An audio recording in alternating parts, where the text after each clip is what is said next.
I am Kid Cadet going on with fabulous Miss Danica Jenelle. Did you get that fruit fly? No, he's after my wine. So I'm just gonna, see what happens there. You should just share. Mm-mm. No, this is mine. Okay, fair enough. Well, we are super excited for our guest tonight. Ladies and gentlemen, let's just bring her out at this time. She is the one and only Karin Konoval. What's up? Hello. Hey, you guys. How's it going? It's going good. We're very, very excited. Oh, okay. I think we might have like a slight delay, but we're gonna make it happen. Can you hear us okay on your end? I sure can. Yeah. Okay, perfect. Well, Danica, you want to get started? Yeah. So the first thing we wanted to ask you about is we chatted a little before the stream about the fact that I'm a huge theater nerd. And knowing that you studied some theater history, I was actually curious if you have a favorite era in theater history or a favorite theater movement that you studied. No, I guess I don't really. Theater history was my original academic degree before I went to acting school, and I enjoyed it all a lot. But I have to say that it wasn't really until I started working professionally.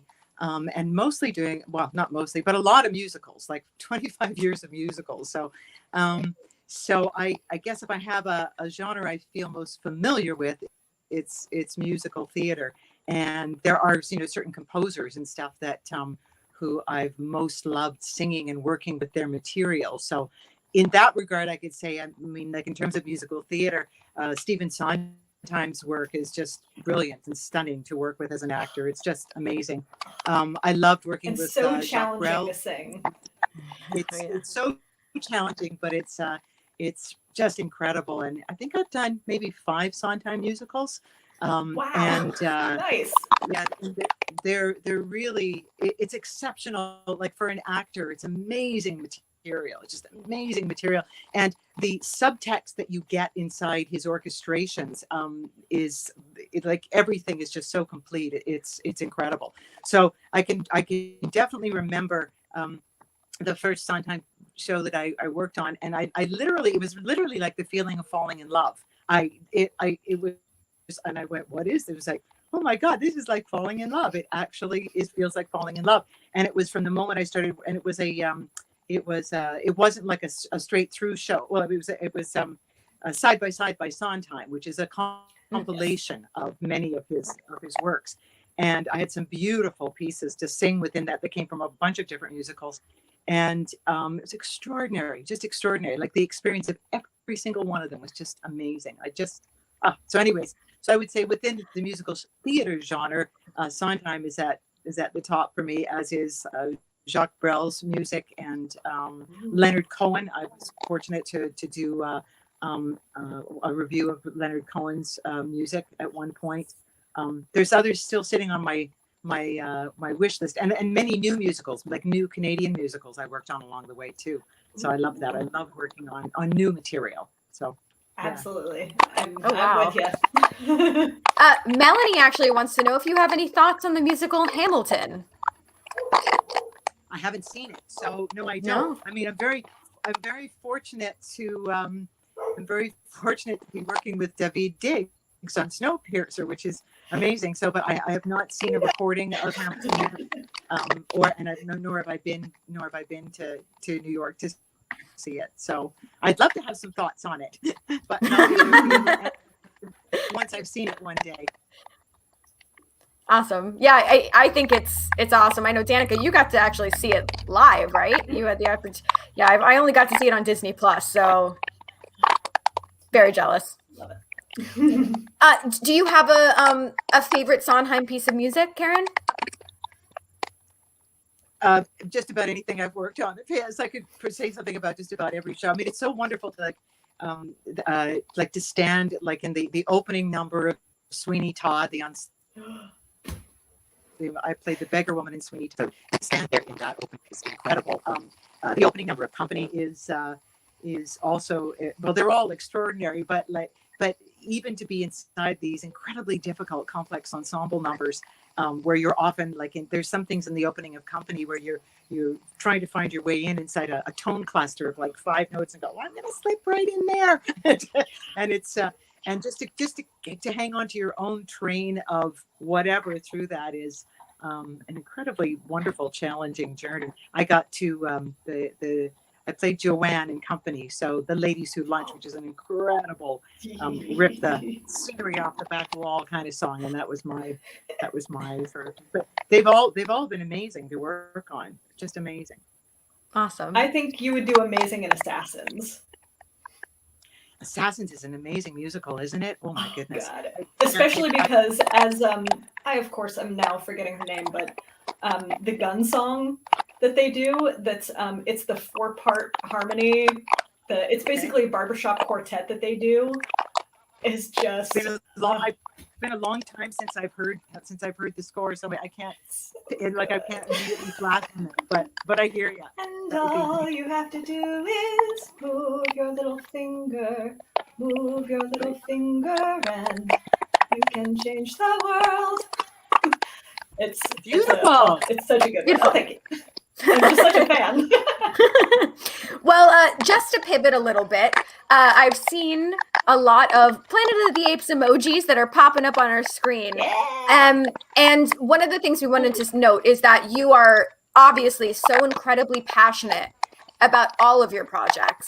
But I would say, especially the role of Maurice the Orangutan, and you had this wonderful opportunity to get to know these beautiful, beautiful creatures. And obviously the role was a big undertaking. There were so many elements for it. But what would you say was the most fulfilling part of being able to portray this role? Oh, golly. Oh, Maurice was so pivotal in so many ways and I still like the gifts from Maurice to me as an actor or as a human being. Even aside from my ongoing, the world of orangutans that is ongoingly a part of my life, but boy, oh boy, I mean, getting to know playing a male of another species for one thing is already extraordinary. Like the whole physical journey was incredible, but I would say at the very, very heart of it, and what I learned from Tawan, the orangutan who inspired my portrayal of Maurice, who is the incredible value of trusting in stillness, stillness and watching and just being present. And while that was really at the heart of Maurice, it was like going to a very, very, very, very still place inside myself and watching the world from there. And watching, it's like that's what Maurice did. He watched. And he was, I mean, as Caesar's conscience, and he was very much present for him. But it takes you to this place of non-doing, for lack of a better term, which is it's not an easy thing to go to non-doing and just be there, like do nothing, prove nothing, try to do nothing. And as an actor, I think that that's one of the most beautiful gifts that playing Maurice gave me, was to have to investigate that so fully and deeply over the full 3 films. And of course, orangutans, and Tawan in particular, are astonishing teachers of that quality of stillness and of deep listening, deep watching. And I also feel that, the orangutans I've met, and having spent a great deal of time observing them and spending time with them since then over the past 10 years, it's almost I felt at times like they have eyes in the back of their heads. Their sense of, it's not just a matter of what they see from their eyes, but they're picking up on things in so many ways that can be just, and I've seen proof of this, like overt proof of this happening many times. So there's whatever is that quality, the magic of orangutans. We've had the opportunity to bring that to life in Maurice and inhabit that for those 3 films was extraordinary. Like that's sort of at the core of it. It's also the challenge of it also is I had to go to a very solitary place for all 3 films. Maurice is not, and orangutans are very solitary creatures. They don't, unlike chimpanzees, or gorillas who work in family units, or the orangutan family unit, it would be the mother with the child for the first 9 years of the child's life, because they spend that long with their mother to learn how to work in the jungle, and which foods are just, all of the learning is pretty extensive. But otherwise, they're quite solitary. The mature males are solitary. The mother and the child are quite solitary in the jungles, and that aspect of orangutans, even when they're in a zoo situation or sanctuary situation, still you can feel that quality of willing to be by themselves. And the orangutans that I've known, my friends in Seattle, it's wonderful just to watch them being still. And you think sometimes, like, oh goodness, are they bored? Are they this? No. They are into a beautiful world of their own, and it's an absolute privilege to observe them inside that. And it calls you to watch them deeply and very patiently as well. We say, have no expectations, or any expectations you have going to orangutan land, drop them. And every time after even my visits, though I haven't been able to get back there, obviously, since December 2019 due to our pandemic, but I'm looking forward to being able to cross the border again. It'll be the first thing I do as soon as I can. Just watching them over this time has been, it's just an amazing thing to just see them in their world. And I've often felt when I've come back from a visit that when I get home, more things will occur to me, like the revelations continue. That's what is also magical. So I may have thought I observed, and I take notes. I've documented every visit that I've been there for 10 years now. And even in my notes are things I observe and write down at the end of the day, I'll go, that's right, that happened. I didn't know that. But then I'll find that when I come home to Canada, that the revelations continue. It's still, I go like, wait a second, oh my goodness. And I'll start putting things together and realize things. So their teaching goes on even when you're not around them. It's amazing. It's amazing.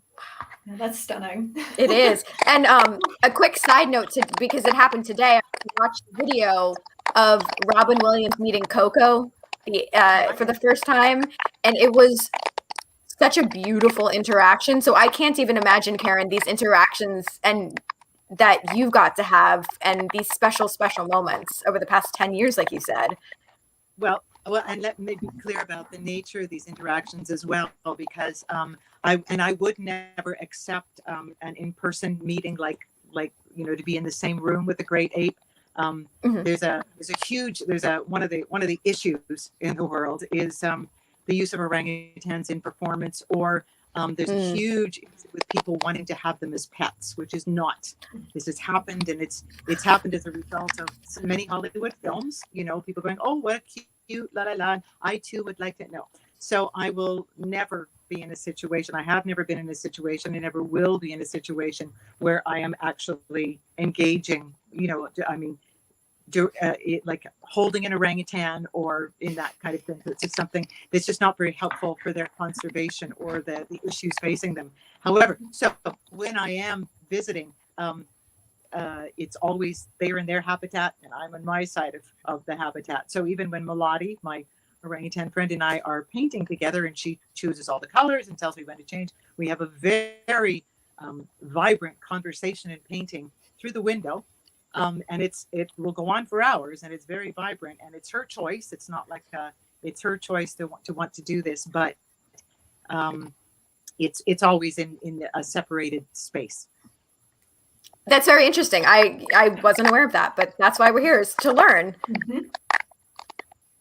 So we also wanted to ask about because there's so much sign language used in the role and for the film. So did you already have a knowledge of sign language going into it? How much did you know, or was it all fresh? No, and I it's still sort of on my. It's a little bit of a bucket list thing. As a matter of fact, I'd finally decided. I was in the middle of a course, like an intensive course in sign language, a year and a half ago when the pandemic hit and everything shut down. And I was finally going to dive in and learn this, because I was like, I want to know this fully now. No, we were fortunate to have sign language coaches on each of the films. But like when we hit the sign language in the first film in Rise, it came upon us very suddenly one day when Andy and I had to do the first scene together. For this is his. Like I had a very small part in the first film, significant but small. So obviously Andy had a ton more to do. But my first thing with him, they suddenly went, oh, we're going to film it today because something else, and so we learned the sign language for, I can't remember which scene it was, but the first one, looking over over the shoulder of one of the ADs on their computer, like really quickly. So pretty much like that. For the second film, there was a wonderful Sherry Bernius in New Orleans, did all the sign language for us. She translated it all, so we each got videos. And Terry Notary, our ape teacher, who also plays Rocket so beautifully in all the films.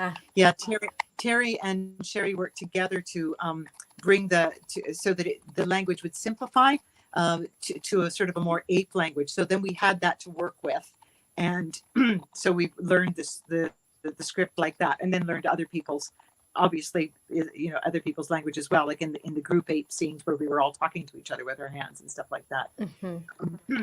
But no, it was pretty much, it was like learning a different language just for the script of that film. And the same thing with War for the Planet of the Apes. It was the same way. Oh my goodness. That's incredible. Yeah, it really is. Well, Melanie and I have a similar question, because you did mention these opportunities that you had to create art. And did you get to keep any of the art? Like, was that something that you did get to bring home with you after painting? Oh, well, when I'm painting with Melody, I have it all. Because I do. Well, actually, no, I don't have it all. I've said, because she's seen a couple of the paintings, but that's not something she could have.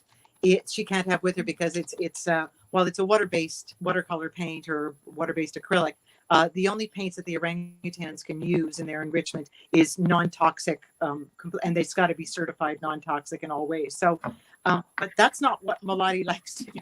Melody likes to pick the colors, choose the colors, say what's what with the colors and everything. Now, that said, for many fundraising opportunities, I have done things like created posters of our like I have everything, because I will never use anything for outside of her orangutan fundraising opportunities. None of it will ever go anywhere unless it is to raise money for orangutans in Sumatra and Borneo, or the Center for Great Apes in Florida. Those are the places, or for the orangutan species survival plan.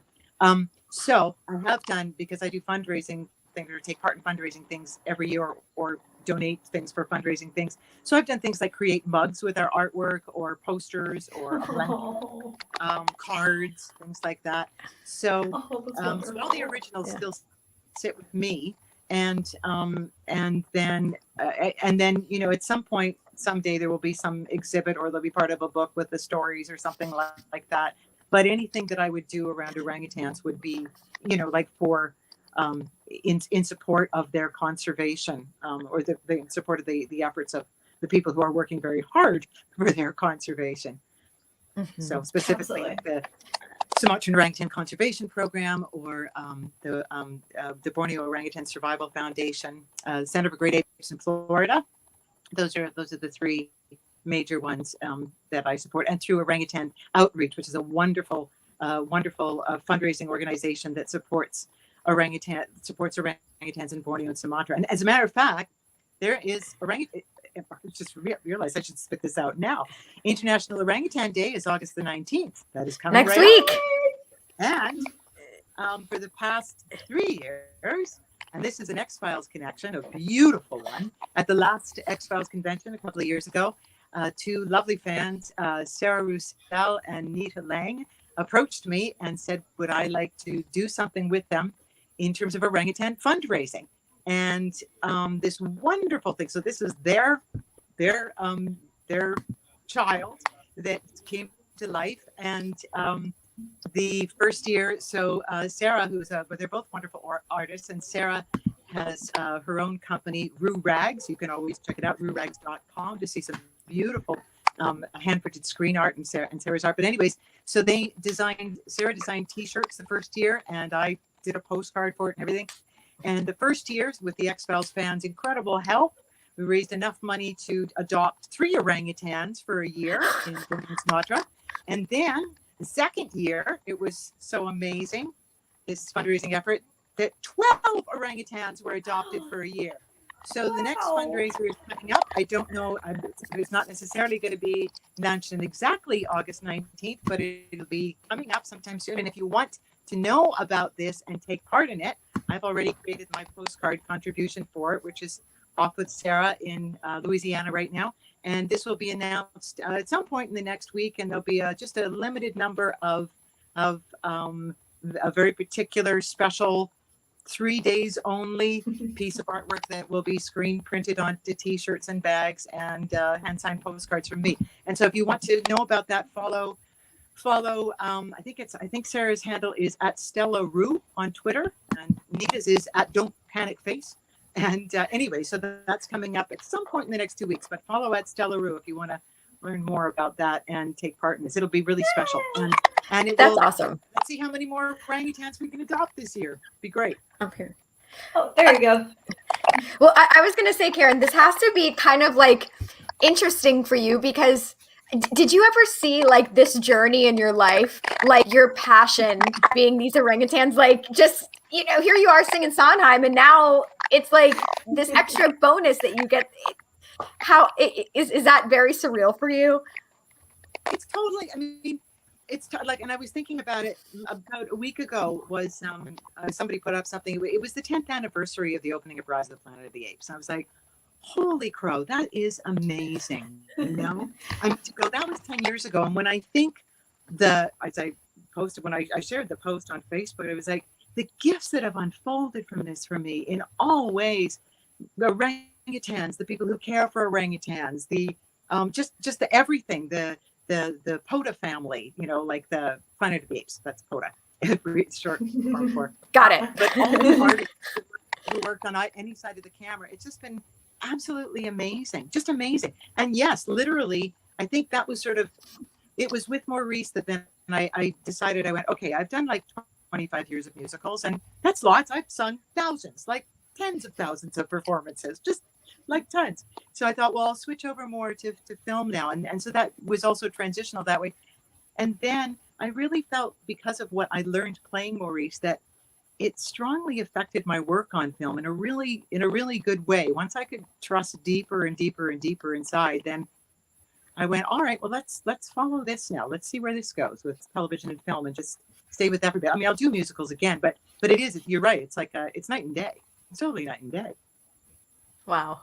Well, since you already briefly mentioned it, we would obviously be remiss if we didn't mention the X-Files. And obviously we have tons of fans that are watching that are X-Files and oh yeah, Danica was the person that got me into it. But Karin, I was so fortunate to get to meet you at the X-Files conventions, which I believe you've done 2 with them now. And they've just been such a blast, and clearly you are such a favorite in the X-Files community, and we kind of wanted to know what was the process like for you, like auditioning for the X-Files, and what did you know about it before you joined the X-Files family?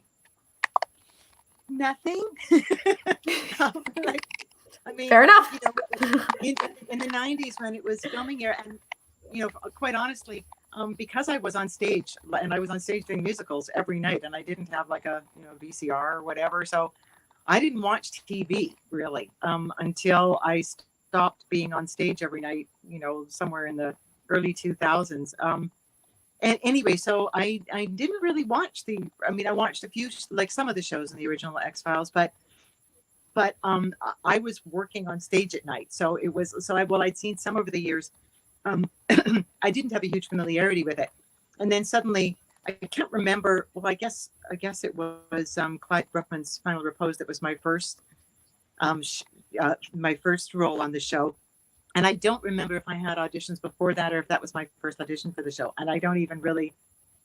It was a very small part, so I don't really remember that much of it. But I do remember the process for Home. That was amazing. That still gets me.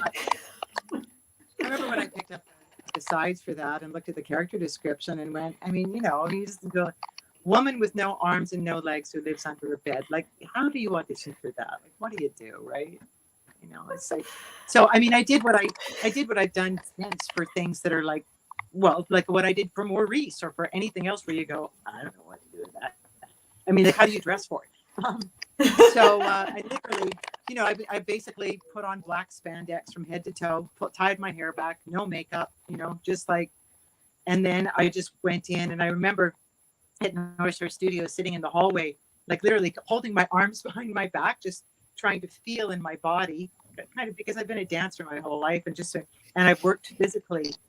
So I've worked from the inside out in many ways. Like I'll feel a character from the inside out and then find the character's voice from the physicality. And the only thing I could get to with Mrs. Peacock was, what would that feel like if all you've got is like, you can only express yourself sort of from the rib cage up, right? Like you've got no other, you've just got this sort of like, that's it, that's all you've got. And so that's where I found her voice from, and just sort of finding that and going with that, also from a very, now that I think about it, a very still place. It's funny, I hadn't put that together till I was talking about Stillness earlier. So, you know, and then it was at least 4 auditions for that. There was like the audition and 3 callbacks, and each time I guess I just went in deeper and deeper into that place. And now that I think about it, yeah, that was about stillness, isn't that? Sorry, I'm just realizing something right now. Yeah, I love it. It's great. We love a good revelation. La Peacock had to do with at least going to an incredible physical stillness. And then I was trapped in this, oh my God, I was trapped in this, like when we actually filmed it, you know, like they had to build like just given the way CGI worked at the time, they had to build like basically a coffin box for me. The fit was totally form fit.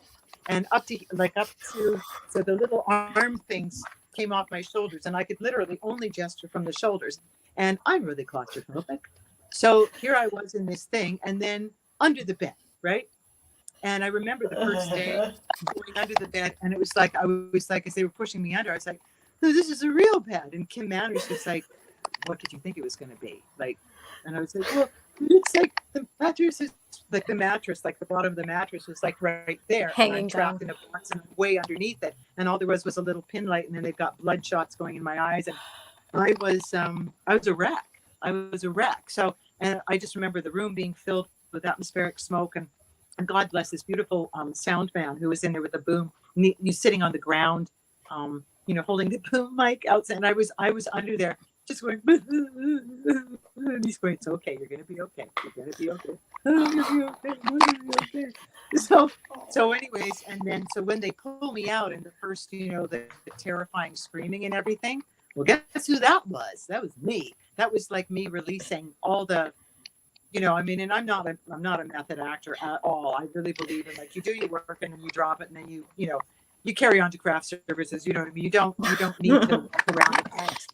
But this was so terrifying that I just worked with it. And so I'm not surprised it scared the living daylights out of everybody, because the living daylights were scared out of me. I was terrified. It was terrifying. I remember coming home to my apartment after that first day of filming and just sitting in my kitchen chair, my kitchen table, and just shaking, just sitting there like shaking all night long, just shaking, going, I don't want to go back there. I don't want to go back.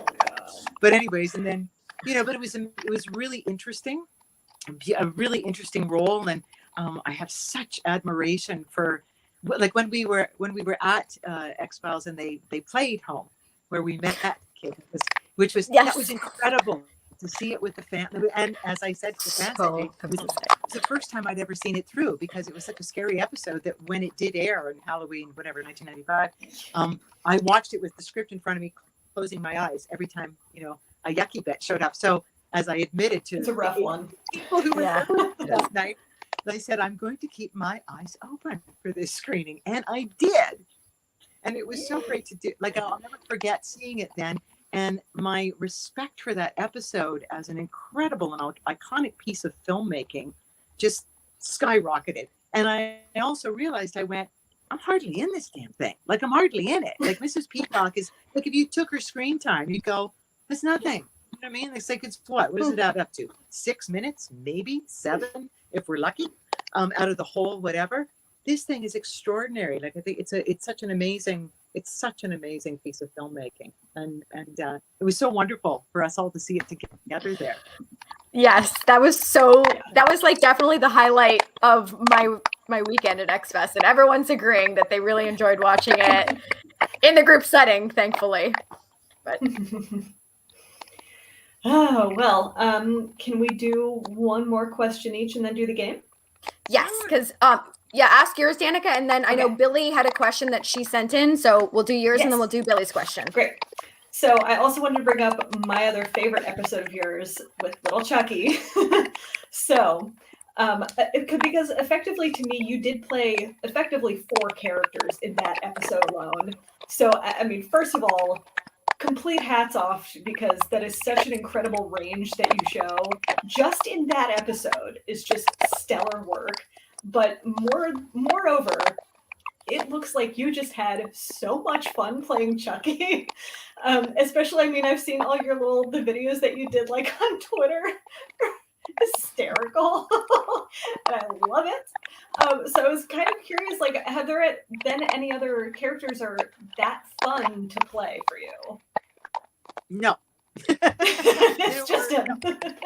No, I mean, there's been things that, like, Maurice was like, my heart inside Maurice, and there was a Canadian film I did in 2006 called Cable Beach, where I was first given a beautiful large role to like carry all the way through. That was amazing and very meaningful to me. There's been other really meaningful things, but in terms of sheer outright fun and easy, Chucky, no question. Chucky, bar none. Chucky was all, and thank you for acknowledging all 4 sides of them. I have to say, because people would say, oh my God, how did you do this and whatever, because they didn't do it with very much makeup. And God bless Bill Terazakis. Oh my God, we lost Bill last month, which is so sad. But Bill was who I'd done other things with, and I'd done like Tin Man with him and some other prosthetic works. And with this one, Bill said, bless his heart, I'm going to miss him dearly. He said, let's not go with the wig. Let's let you act this one. So he did. That's the big, like, just the sideburns, just a good mustache, a little bit of 5 o'clock shadow, and a little bit of stomach padding. And he let me act that, and eyebrows. I mean, like, but basically it was not a long makeup job. It was like, I don't know if I was in a chair for 45 minutes or an hour at most for that, at most. Just gluing the few things on. And and some little earlobes. He added to my earlobes. Bless him. It was really simple stuff. And so they based it on what I'd done for the audition, the 2 sides of Chucky, the 2 sides of Judy. And it was it was so much fun from start to finish. No question. Being there with Chris and with Kevin, our wonderful director. And I had such a good time working with David Duchovny. I mean, he's so funny. Like, he just cracks you up at every given opportunity. He's incorrigible. He's just wonderful. I just loved it. It was joy. And I would have, like, if somebody would make a series for Chucky, I'd be like, oh, let's just go. Let's do it. It'd be so much fun. Yes! I've been wishing for that ever since. I mean, I've, every once in a while I've written to Chris and gone, well, couldn't he just have like a crappy little antique store or a, you know what I mean? Like a junk store where, anyways. But that was the easiest job I have ever done in my life, bar none. On stage, on screen, anywhere. Playing Chucky and Judy was the easiest thing I've ever done in my life, and I'm not joking. Easy, so incredible. Easy. So and like, what a juxtaposition from those, like Danica said, 4 sides of 2 characters versus Mrs. Peacock. Yeah. Like, oh my goodness. Well, this question is from Billy. Billy said, Karin, thank you so much for taking the time to do this. You are amazing. And it was an honor to meet you at X-Fest too. The question is, if X-Files returned for another season and they asked you to do another episode, would you do it? And if so, what character would you like to do? Would you like a return of a prior character or a completely new character? Well, I think the answer is obvious, and I would say yes, in a heartbeat. And I would do anything for Chris, anywhere, anytime, like anything he was working on, X-Files or anything else, or Glenn Morgan. These are magic men. They're absolutely, I call them the magic men to their faces, they are, and I would go anywhere and do anything that they wanted me to be involved in. So X-Files or anything else. And well, I've just said how much I would love to revisit Chucky, but if somebody came up with another idea, that, you know, if either of those gentlemen came up with another idea, I'd go like, yeah, let's do it, whatever. He's in this business too. It's like it's the people you work with, and when you meet magic people like them, or like Andy Serkis, for example, or Matt Reeves or Rupert Wyatt, folks like that, these are like the people that I've worked with, where you go, you say the word and I'm there. They're Helen Shaver is a Canadian female director. That's somebody else that I would go like, okay, I'm there. So basically the answer would be yes to X-Files, yes to anything Chris or Glenn would dream up. And would I revisit Chucky? Well, I've just said that. Chucky, just let me just moderate out and just give me a show. I won't go into Chucky because the air will turn blue with this language. If I start channeling him, then we're going to be censored. So I won't channel. Okay, fair enough. Well, here. yeah, no censors. But okay, Karin, we have a game. This is a game of Would You Rather. There's no wrong answers. I feel like these are very challenging, and I apologize in advance if these are difficult to pick between, because I feel like we nailed these. Just saying. So, Danica, do you want to read the first one? Sure. Okay. All right. So, would you rather have your life story scored by Sondheim or have your life story scored by Cohen? Oh my God. Yeah, you're right. The first one. Like the likelihood of anything like that happening. Oh my goodness. Oh, I can't. How could I even answer? I mean, I guess there's going to be. I don't know. How can I answer that? Oh my! I guess I'd say Sondheim, just because of the possibilities of a range of all kinds of items. But it's an impossible question. It is. I mean, if you put it in the way of like with Sondheim, you're probably not. Your life story is not going to go in a linear fashion. That's true. So at least there's that. Well, the only thing I was thinking of is that. Much of Mr. Cohen's work, a lot of it can get very deep and can get into some incredibly valuable and beautiful dark places, and the poetics of it are astonishing. I mean, stunningly beautiful, and Sondheim can surprise all over the place. So I can't make that. I just look at it and go, oh yeah, right. It's like anybody. A mashup of the two. Yeah, we're gonna do a mashup. So A mashup. Little column A, little column B. Perfect. All right, here's the next one, Karin. Would you rather travel back to the Renaissance era or travel 700 years into the future? Well, no, I don't want to do either. I guess because I've always thought about going backwards in time to be able to walk down the street and be a fly on the wall at different times. But as soon as like all kinds of different times. But when I think about like the rights of women at different times, I go, well, I wouldn't want to go back a certain time as a woman, right? Because like we're so lucky in North America, and I think we forget this sometimes, with the ability that we have to like have a career or make a living or vote or anything. And when you think about the places, and I don't know what it would be going forward, so I have no idea. That sounds terrifying as well. I guess I'll say travel back to the Renaissance era, but I'd probably want to do it as a man then. I would, because Chucky. I can't imagine that I would. Yeah, do it as Chucky. I don't think I'd stand a chance as a woman, because I wouldn't be. There would be no freedom to do anything. I doubt. And people wonder why so many Shakespearean characters are gender swapping all over the place. It's because it sucked to be a woman then. All right, Danica, next one. All right. Would you rather encounter someone with supernatural abilities or encounter an extraterrestrial life form? Well, I guess I'd rather, now I can finally answer something. I guess I'd rather encounter someone with supernatural abilities, because I might just freak rate them out if I actually saw. I think it's available to me to appreciate supernatural abilities. That's something I can envision and see and stuff like that. Or what people perceive to be supernatural abilities. That's something within the scope of my. I can embrace that. I did once have a dream many years ago where it was a very scary dream, where I woke up in the middle of the night. I dreamt that I woke up in the middle of the night, walked out into a hallway, and there was a little ET in the hallway. And I went, what are you doing here? And you just sort of looked at me. And then I went back to bed, and then I woke up. And to this day, I'm not entirely, it still didn't feel, it felt so real. It didn't feel quite like a dream. So I'm not sure I'd want to revisit that.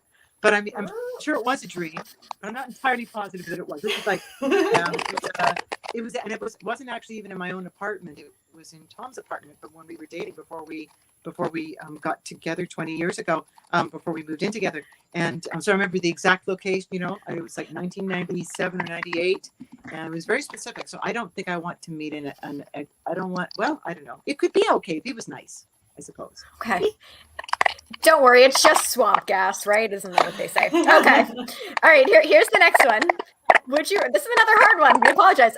Would you rather live in the Planet of the Apes world or live in the Snowpiercer world? I think that's easy. Good. I think which part of the Planet of the Apes world. But like at the part when things are nice, like when they're in the Muir Woods and everything's going along well, not when the shit's hitting the fan. In the Snowpiercer, I love the train, but we have a lot of atmospheric smoke on the train. It's tough because I love the this has nothing to do with the I love the ensemble cast of both. I love being part of the ensemble of Snowpiercer so much. It's wonderful. But we have a lot of atmospheric smoke on the Snowpiercer train, in the night. But I love being part of that world, or the real life world of Snowpiercer. Like the real live ensemble. The actors are wonderful to be with, and if it came down to that or the ensemble on Planet of the Apes, I couldn't possibly choose between. But I think I'd rather be in the Muir Woods with the orangutans if it had to go to the world. All right. I like that. Good answer. All right, Danica. All right. Would you rather spend a year in a jungle with Andy Circus or spend a year in space with David Duchovny? Well, I don't want to go out to space because those little rocket ships, I have to mention the claustrophobia, right? So you go like, I don't care who's out there, but you're not going to find me, sitting around in a rocket ship there's no way out of this thing. So I definitely will pick the year in the jungle, and it'd be wonderful to spend a year with Andy Circus. We'd be filming, I would imagine, and he's so wonderful. He's a lovely person. So I really love being with David Duchovny, but there's no way you're getting me in a rocket ship. All right, David gets to go to the jungle too. Yeah, there you go. Just everybody goes to the jungle. Everyone goes to the jungle. Yep.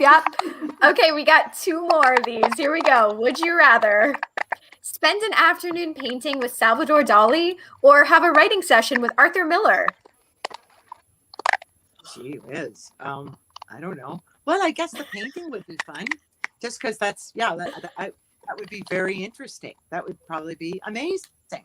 Arthur Miller's an incredible playwright, and I've loved his work very much. But I have a feeling that splashing some paint around with Salvador Dali would possibly be more fun. I hope. I don't know. Okay, it's a great answer. I would not have an answer for that because it's two of my favorite artists of all time.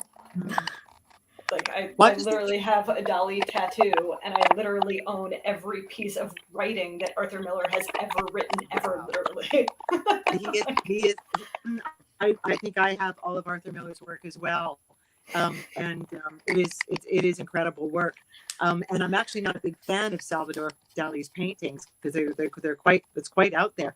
But I think it would be extraordinary to be in his presence and to sort of, I don't know, the paint thing just sounds to me like I go like, oh my goodness, this would be amazing. Just amazing. Yeah. No. Oh yeah, for sure. Who has a better mustache, Salvador Dali or Chucky? That's up for debate. That's Oh, another. Obviously.